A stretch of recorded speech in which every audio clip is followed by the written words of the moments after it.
ഉണ്ട്. അമ്മയുടെ ചികിത്സക്കായിട്ട് പൈസ ഇട്ട് തന്ന ആൾക്കാരൊക്കെ ഇപ്പോഴും പറയണത് ആ കിട്ടിയ ഫണ്ട് കൊണ്ട് കല്യാണം കഴിച്ചവനല്ലേ. കമന്റിൽ കംപ്ലീറ്റ് അതാണ്.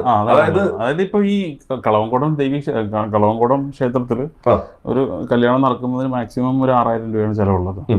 അതിനിപ്പോ അമ്മയുടെ ചികിത്സാ സഹായ ഫണ്ടിൽ നിന്നെടുത്ത് കല്യാണം കഴിക്കേണ്ട വന്നില്ല എന്നുള്ളതാണ് ഒന്നാമത്തെ കാര്യം. പിന്നെ തന്ന പൈസകൾക്ക് ഒത്തിരി പേര് പൈസ തന്നിട്ടുണ്ട്. തന്ന എമൗണ്ടുകൾ ഞാൻ പറഞ്ഞില്ലേ, ഈ 1 രൂപ തൊട്ട് 100 രൂപ വരെ തന്നവരും 10,000 തന്നവരൊക്കെ ഉണ്ട്.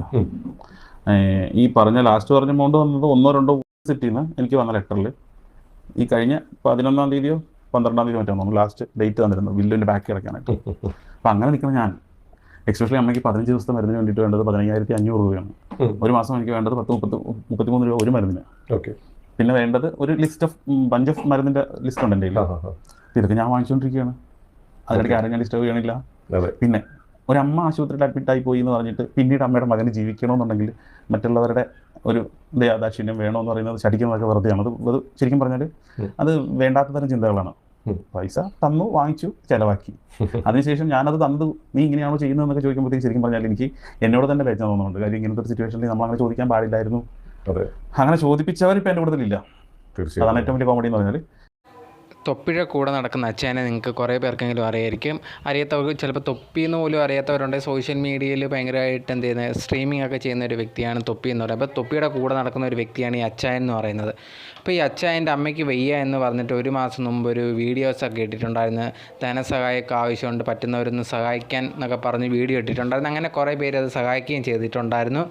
അതിനുശേഷം ഇപ്പോൾ 1 മാസം കഴിഞ്ഞിട്ട് പുള്ളിക്കാരനുണ്ടെങ്കിൽ ഇപ്പോൾ ഒരു കല്യാണം കഴിച്ചേക്കുവാണ്. ആ കല്യാണം കഴിച്ചതിന് ശേഷം ഉണ്ടെങ്കിൽ വീഡിയോസൊക്കെ പുറത്ത് വരുമ്പോഴത്തേക്ക് പുള്ളിക്കാരൻ BMW കാർ എടുത്ത് വെളിയിൽ ഇറങ്ങുന്നു, ബൈക്കിൽ പോകുന്നു, മൂന്നാർ ടൂർ പോകാൻ പ്ലാൻ ഇടുന്നു, അങ്ങനത്തെ ഉള്ള കാര്യങ്ങളൊക്കെയാണ്. അതുപോലെ തന്നെ ഇപ്പോൾ ആ ഒരു കല്യാണമൊക്കെ കഴിഞ്ഞിട്ട് ഒരു ഇൻ്റർവ്യൂ ഉണ്ട്. അതിനാ സമയത്താണ് നിങ്ങളിപ്പോൾ ഫസ്റ്റ് കണ്ട ഒരു ക്ലിപ്പിനകത്ത് ചോദ്യം ചോദിക്കുന്നത്, ഇപ്പോൾ പൈസയൊക്കെ എങ്ങനെയാണ് ചിലവാക്കി. എപ്പോഴത്തേനും പറഞ്ഞാൽ അതൊക്കെ അതിന് ചിലവാക്കിയിട്ടുണ്ട് എന്ന് പറഞ്ഞ് ആ ഒരു പൈസ കൊണ്ട് വേണം എനിക്ക് കല്യാണം കഴിക്കാൻ എന്നൊന്നും നിർബന്ധമില്ല. എനിക്ക് കല്യാണം ഞാൻ അമ്പലത്തിൽ വെച്ചാണ് നടത്തിയത്. അതിന് വലിയ എന്താ പറയുക ചിലവോ കാര്യങ്ങളോ ഒന്നുമില്ല.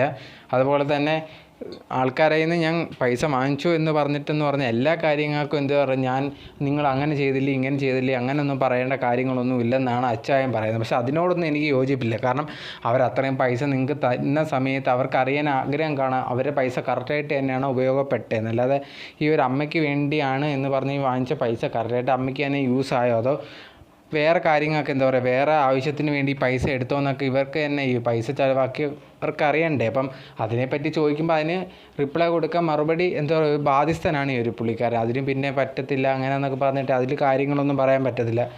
ചിലവാക്കുന്ന എങ്ങനെയാണെന്ന് എന്നറിയാൻ വേണ്ടി ഇവർക്ക് ആഗ്രഹമുണ്ട്. കാരണം ഇവരാണല്ലോ പൈസ കൊടുത്തത്. കാരണം അമ്മയ്ക്ക് വയ്യ എന്ന് പറഞ്ഞ് വീഡിയോ ഇട്ട സമയത്തുണ്ടെങ്കിൽ ഇവരെല്ലാം സഹായിച്ചുകൊണ്ടാണ് കറക്റ്റായിട്ട് ഓപ്പറേഷനും എല്ലാം കാര്യങ്ങളും നടത്താൻ പറ്റിയത്. അപ്പോഴത്തേന് അവർക്കറിയാനും എന്താ പറയുക അധികാരമുണ്ട്. അല്ലാതെ എന്താ പറയുക അങ്ങനെ ചോദിക്കാൻ പാടില്ല അങ്ങനെയൊന്നും പറയാൻ ഒരിക്കലും പാടുള്ള കാര്യങ്ങളല്ല. കാരണം അച്ഛൻ ആ പറഞ്ഞോട് എനിക്ക് യോജിപ്പോ കാര്യങ്ങളോ ഒന്നുമില്ല. അങ്ങനെ ചോദിക്കാൻ പാടില്ല എന്നുള്ള കാര്യങ്ങളൊക്കെ പൈസ തന്നവർ ചോദിക്കും, അത് ഉറപ്പാണ്. അങ്ങനെ ചോദിക്കുമ്പോഴത്തേനും അതിനും പറ്റിയ മറുപടി തന്നെ കൊടുക്കണം. എന്തൊക്കെ ചെയ്തിട്ടുള്ളൂ എന്നുള്ള കാര്യങ്ങളൊക്കെ മറുപടിയായിട്ട് കൊടുക്കണം. അല്ലാതെ അങ്ങനെ ചോദിക്കാൻ പാടില്ല എന്ന് പറയുന്നത് ഒരിക്കലും ശരിയായിട്ടുള്ളൊരു കാര്യമല്ല. നിങ്ങളെന്താണ് ഇതിനെപ്പറ്റി ചിന്തിക്കുന്നത്, ഈ അച്ഛനെ പറ്റി ചിന്തിക്കുന്നത് എന്നുള്ള കമൻറ്റ് ബോക്സിൽ കമൻറ്റായിട്ട് രേഖപ്പെടുത്തുക.